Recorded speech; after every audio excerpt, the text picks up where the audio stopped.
Salam jumpa pemirsa, senang kami kembali menjumpai Anda dalam program Kasuara News, edisi Senin 7 September 2020. Berbagai liputan telah kami siapkan untuk Anda, diantaranya Mawar Jilid 2 klaim hadapi kota kosong di Pilkada Manokwari Selatan. 6 dokter spesialis dilibatkan dalam tes kesehatan 2 pasangan calon bupati dan wakil bupati Manokwari. 2 informasi tersebut akan kami rangkai di berita utama kami hari ini mengenai BNN Papua Barat musnahkan 1.733 gram ganja kering yang dibawa dari Jayapura. Bersama saya Linda Sen, segera kita awali Kasuara News lengkapnya.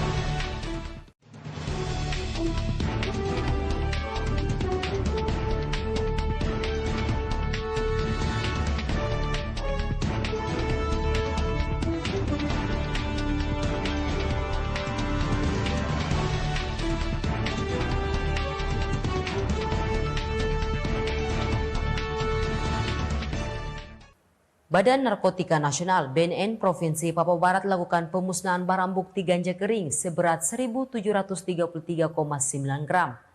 Barang bukti tersebut didapati dari hasil penangkapan 1 tersangka di atas KM Sinambung pada 17 Juli lalu.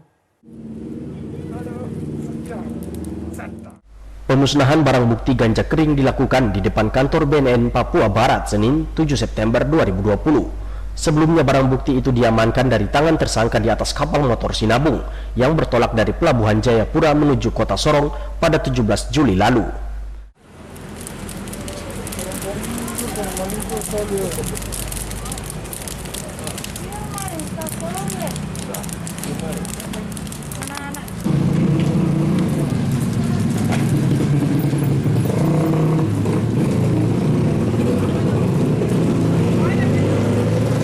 Kepala BNN Papua Barat Brigjen Polisi Monang Situmorang mengatakan setelah mendapat informasi tentang adanya ganja kering yang dibawa dari Jayapura tujuan Kota Sorong, maka pihaknya langsung melakukan penggeledahan terhadap orang yang dicurigai.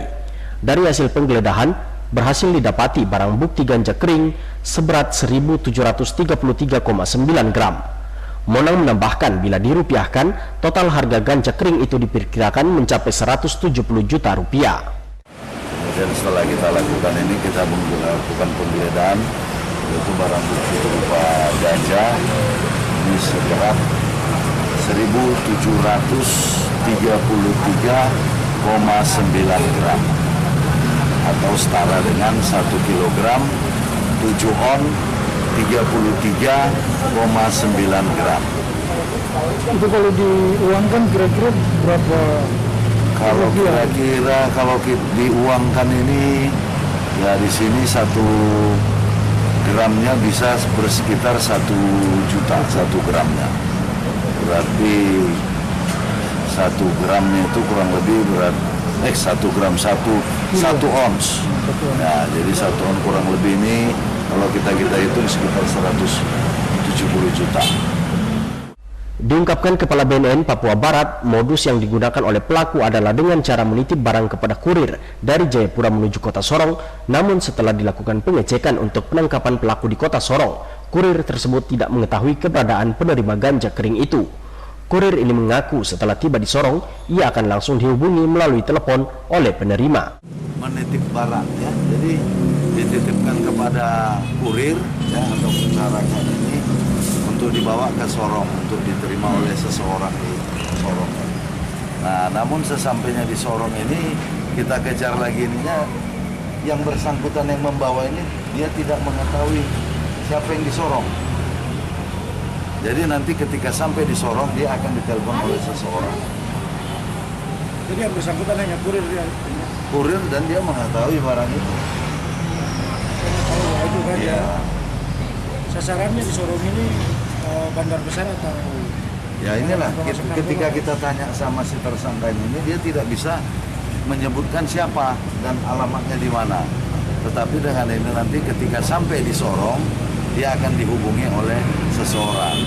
Tapi ternyata kan kapalnya masih di Manokwari. Tidak ada berita, mungkin ya sesuai dengan jadwal daripada kapal itu kan tibanya di Sorong itu tanggal berapa kan mereka pasti tahu. Namun ketika di Manokwari kita langsung lakukan penangkapan.